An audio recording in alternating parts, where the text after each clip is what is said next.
Vamos falar agora sobre uma pesquisa feita pela Quaest com deputados, tá? Então é muito importante notar que essa pesquisa aqui não é uma pesquisa sobre temas com brasileiros de forma em geral, mas foi feita especificamente no Congresso Nacional. Ainda assim, dá uma visão muito boa do que o pessoal tem em mente lá no Congresso e as notícias são boas, tá? Essa primeira notícia que está aqui nessa manchete não é a melhor do mundo, né? Deputados rejeitam impeachment de ministro do STF. Está errado essa chamada aqui. Porque, na verdade, a pesquisa viu que 65% dos deputados não acreditam que haverá impeachment de ministro do STF nessa legislação. E, meu amigo, eu também não acredito que haverá. A verdade é essa. Já falei aqui várias vezes, né? Adoraria que houvesse. Acho que merece. Acho que o Alexandre de Moraes merece. O Dino merecem também. Mas acho muito pouco provável, dado que impeachment de ministro do STF é feito pelo Senado, e o Senado tem uma maioria governista até 2026 garantida, né? Então, o que aconteceu, eles botaram a manchete dizendo que rejeitam o impeachment, dizendo assim, não, que eles não querem o impeachment. Não, não foi essa a pergunta. A pergunta é se haveria o impeachment de ministro do STF nessa legislatura, e eu concordo com eles que não haverá impeachment de ministro do STF nessa legislatura, é pouco provável realmente, né? Vamos entender essa situação aqui, o que tem de interessante nessa pesquisa. Tem outras coisas muito mais interessantes que isso. Essa notícia foi sugerida por Partido Digital Bolsonarista, Baby Shark, Tutu e várias outras pessoas. E obrigado ao pessoal que sugeriu notícias lá no nosso site, no visãolibertaria.com, e obrigado a você que está assistindo o nosso vídeo. Se você gosta do nosso conteúdo, por favor, deixe o seu like, se inscreva aqui no canal, né? Então o pessoal já começou a querer jogar a coisa aqui, né? Ah, olha, os deputados não querem impeachment de ministro. Não, não é isso que foi a pergunta. A pergunta é se você acreditava que ia haver impeachment de ministro do STF no Congresso esse ano. E não vai haver nessa legislatura, né? Aqui, ó, a pesquisa mostra que 65% não acreditam em processos contra a Suprema Corte. Ou seja, porque não vai ter, não é que não queira o impeachment de ministro, é que acha que não vai haver. E eu concordo que não vai haver. Aí tem outros temas que o pessoal colocou aqui. A maioria dos deputados é contra o fim da escala 6x1, que é a escala normal de trabalho, né? Que o pessoal trabalha 44 horas por semana, de segunda a sexta e mais o sábado, meio expediente, e folga no domingo, né? A escala atual. E que tem o pessoal do PT que quer mudar isso daí. Eu já falei para vocês que eu acho uma besteira isso. Deixa ele livre, deixa o pessoal comentar o quanto que quiser de escala, negociar. Acho uma besteira forçar as empresas a diminuírem a escala. Mas enfim. 70% dos deputados são contra a escala, mas vamos ver a pesquisa inteira aqui, que tem vários dados interessantes, né? Então, a primeira coisa, qual que é a principal preocupação dos deputados em termos do país, né? E a notícia é que a economia continua sendo a principal preocupação, é o que eu sempre falo para vocês. No final das contas, tem um monte de coisas importantes no Brasil, mas a economia é o mais importante, é o ganha-pão das pessoas. Se a economia vai bem, o resto pode até não estar 100%, mas a população está satisfeita, o Congresso está tendo uma visão muito coerente com o que eu penso aqui também. A economia é o mais importante, mas caiu, tá? Era 38% que achavam a economia mais importante e caiu para 31%, né? Isso diminuiu, é uma notícia boa. Por outro lado, aumentou muito a questão da violência. Então a violência eram 7% em agosto de 2023, quando foi feita a pesquisa da outra vez. Eram 7% dos deputados achavam que a violência era um problema para o Brasil, e agora 23% acham que a violência é um problema para o Brasil. Isso aqui mostra uma mudança bastante significativa, que eu falo para vocês até estratégica, né? Sou radicalmente contra aumento de repressão policial, acho que sim, a violência é um problema no Brasil, mas eu tenho dúvidas sobre como que o governo conseguiria resolver isso. Eu acho que empresas de segurança privada seriam muito melhores para resolver esse tipo de problema do que iniciativa do governo, mas os deputados estão vendo que esse é um problema, já estão encarando isso como um tema relevante nas eleições de 2026, né? Por outro lado, questões sociais, que a grande bandeira da esquerda caiu de 23% para 10%. Então, ou seja, as questões sociais, desigualdade, né, diferença de salário, de rendimento, isso diminuiu, isso aqui reforça também uma visão que eu tenho. É impressionante como é que mudou a visão do Congresso nesses dois temas, basicamente alterou, né? O Congresso acreditava mais em sanções, em questões sociais lá atrás, e agora está focando mais em violência, porque isso é um reflexo do que o povo tem percebido, né? O povo já percebeu que esse negócio, o governo tentando resolver problemas sociais não consegue resolver nada. O governo tentando resolver violência também não resolve nada, mas, né, a expectativa deles é que ele consiga fazer alguma coisa, né? Os outros temas aqui estão mais ou menos equivalentes. Corrupção cresceu também, e corrupção foi um que cresceu. Os outros aqui não fazem diferença. Saúde, educação, tá tudo em prioridade baixa entre os congressistas, e eu acho que, via de regra, reflete a visão do país, a visão das pessoas, né? Bom, o que mais que tem aqui? Avaliação do governo Lula pelos deputados. Você pode ver que está abrindo uma bocarra de jacaré enorme aqui, né? Começou com o Lula tendo uma avaliação positiva lá em agosto de 2023. Início do governo é sempre assim, o governo tem uma popularidade maior, né? E foi só caindo essa avaliação do governo e aumentando a avaliação negativa do governo. Nesse meio tempo já está 46% a 27% e 24% acham que é regular a avaliação do governo, né? Então só aumentando o quanto o Congresso não gosta do Lula. Outra coisa, a avaliação da relação do governo Lula com o Congresso. Então é diferente. Repara que mesmo quando a avaliação do governo Lula, de forma geral, era positiva, já naquela época havia crítica à avaliação da relação do Lula com o Congresso. Já era ruim naquele momento, né? E só piorou de lá para cá. A gente tem visto aí ultimamente uma briga aberta entre Congresso e Executivo, né? O Lula peitando todo mundo, indo para o STF, coisa e tal, né? Outra coisa interessante, quem é o favorito das eleições em 2026? Essa pergunta foi feita em 2024, não foi feita em 2023. É possível que em 2023 o Lula estivesse na frente aqui, eles achassem que o Lula era o favorito para a reeleição em 2026. Em 2024 estava mais ou menos empatado.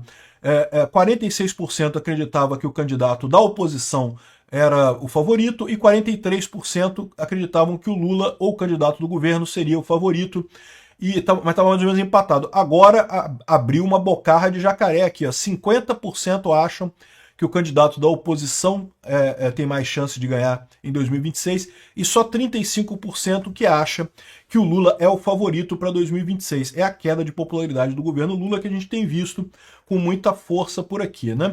Aí tem uma série de outros temas que eles colocam aqui, ó, que foram vários temas. E aí perguntaram para o deputado se você é a favor, é contra ou não sabe, não quer responder, né? Então vamos ver cada um desses temas aqui, porque também, de novo, é interessante isso daqui, né? Olha só, elevação da faixa de isenção do imposto de renda. Então repara aqui que está perguntando só aumento da isenção do imposto de renda, não está falando o pacote do Lula, que inclui a isenção, aumento da isenção e mais a taxação de grandes fortunas, né? Então só a elevação da faixa de isenção, 88% são favoráveis. Excelente, achei lindo isso. Realmente todo mundo é favorável a diminuir imposto, não tenha dúvida. Exploração de petróleo na Amazônia é outra coisa que chama atenção. 83% é favorável. Repara, como eu digo para vocês, que a propaganda russa tem perdido eficácia já há muito tempo, né? A informação descentralizada e distribuída destrói a máquina de propaganda russa. Não tenha dúvida, essa questão ambiental toda é manipulada pela Rússia. É a Rússia que incentiva os movimentos ambientais na Europa e no resto do mundo. Por quê? Porque eles são grandes produtores de petróleo. Eles não querem mais gente produzindo petróleo. Então, coisa contra o fracking, contra a exploração da Amazônia, isso é tudo a Rússia por trás. E está perdendo muito feio aqui. A maior parte dos deputados vê como a exploração de petróleo na Amazônia como uma coisa positiva, né? E é lógico, quando a gente fala de explorar petróleo na Amazônia, ou explorar o fracking, ninguém está falando para, sei lá, destruir a Amazônia inteira, taca fogo naquele negócio, joga óleo para tudo quanto é lado. Não, não é isso. É explorar, evidentemente, da forma correta, com todos os cuidados, com todas as garantias ambientais, né? Mas é possível explorar tanto o fracking quanto o petróleo na Amazônia dessa forma, né? Aumento de penas para roubos, 76% dos deputados são a favor. Isso aqui é uma coisa que eu sou contra, eu já expliquei aqui outras vezes. A pessoa que comete um crime, ela comete o crime na expectativa de não ser pega. O tamanho da pena que ela vai servir faz pouquíssima diferença no final das contas. Então, aumento de penas para roubos e outros crimes é uma medida totalmente inócua em termos de diminuir violência no final das contas, né? Então, eu particularmente sou contrário a isso. Mas, mais uma vez, cai naquele negócio que eu falo para vocês. A preocupação com a violência é muito grande e, de fato, o brasileiro, de maneira geral, quer muito uma ação nessa área de violência. E de todas as coisas que o Congresso pode fazer para melhorar a questão da violência, a mais fácil dele fazer, não é efetiva, não vai resolver nada, não vai mudar nada aumentar a pena para roubo, mas a mais fácil de fazer é aumentar a pena para roubo, né? É só uma canetada lá, aumenta a pena para roubo e pronto, né?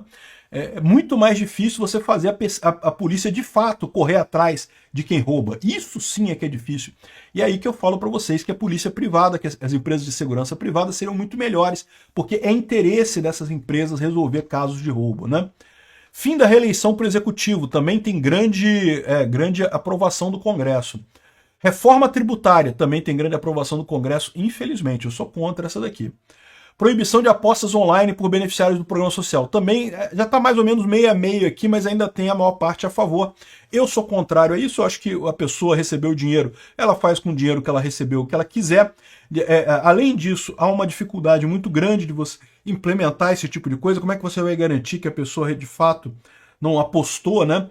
Ou se duas pessoas, uma não mandou dinheiro para outra para acabar apostando, entendeu? Para poder usar o Bolsa Família para apostar.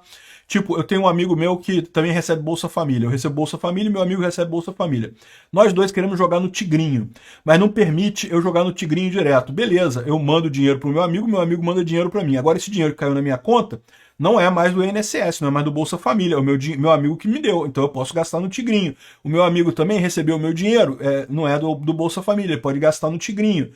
Ou seja, é muito fácil acabar com contornar esse tipo de coisa, né? PL alternativo anistia. A anistia ainda tem uma força muito grande. E repara uma curiosidade aqui, 54% falou que é favorável a um PL alternativo de anistia, ou seja, não aquele PL da anistia específico que tem lá, mas um alternativo que também dê anistia ao pessoal do 8 de janeiro. E chama atenção a grande quantidade dos não sabem, não responderam, né? Provavelmente o pessoal cabreiro do STF ficar ouvindo eles falarem alguma coisa, né? Quem é contra mesmo o PL da anistia é só 24%. Então, assim, tem espaço para melhoria nisso daqui, né? Nova política de ensino à distância, eu também sou contra, mas aqui tem muita gente a favor. Redução de verbas indenizatórias no teto constitucional, inclusão de verbas indenizatórias no teto constitucional, ou seja, estabelecer que não pode receber mais do que o teto do funcionalismo, mesmo com verbas indenizatórias. Isso aqui é impossível de passar, o STF jamais deixaria isso passar, porque o judiciário recebe pra caramba fora do teto, né? Elevação da taxa de imposto de renda para os super ricos. Então repara que está dividido, né? Aumentar a faixa de isenção tem bastante, agora aumentar o imposto para super ricos não vai muito não. Eu já dei a dica para o pessoal do Congresso, aprova, o Congresso não precisa aprovar todo o PL do Lula inteiro, o PL da isenção que inclui o aumento de impostos para quem ganha mais de 50 mil. Aprova a isenção e não aprova o aumento de impostos. Pronto, resolvido o problema, né? PEC da segurança pública, 42%, ou seja, não vai passar a PEC da segurança. Eu tinha falado para vocês que não passava a PEC da segurança pública do Lewandowski, uma besteira danada, e não ia resolver nada também, então essa PEC não vai passar, porque lembra, a PEC é uma PEC, precisa de 3/5 para aprovar aqui a PEC, então precisaria ter muito mais apoio que isso para aprovar, não tem nenhuma chance de passar aqui, né? PL dos supersalários, para reduzir supersalários também não tem apoio. Fim da escala 6x1. Isso aqui sempre foi um factoide, nunca iria passar isso daqui. E exclusão das verbas do judiciário dos limites de gastos. Isso aqui favorece o judiciário, tá? Ou seja, o judiciário poderia gastar mais, não teria teto de gastos para o judiciário, mas a maior parte é contra aqui. Então, assim, eu acho que as posições, via de regra, são bem coerentes do pessoal do Congresso, né? Bem coerentes com o que quer o povo, não são perfeitas. Tem pontos de discordância, claramente os deputados veem a coisa do ponto de vista do marketing político, muito mais do que realmente é bom, que realmente resolve o problema do país, mas é uma visão interessante isso aí, o Congresso está antenado com a realidade brasileira.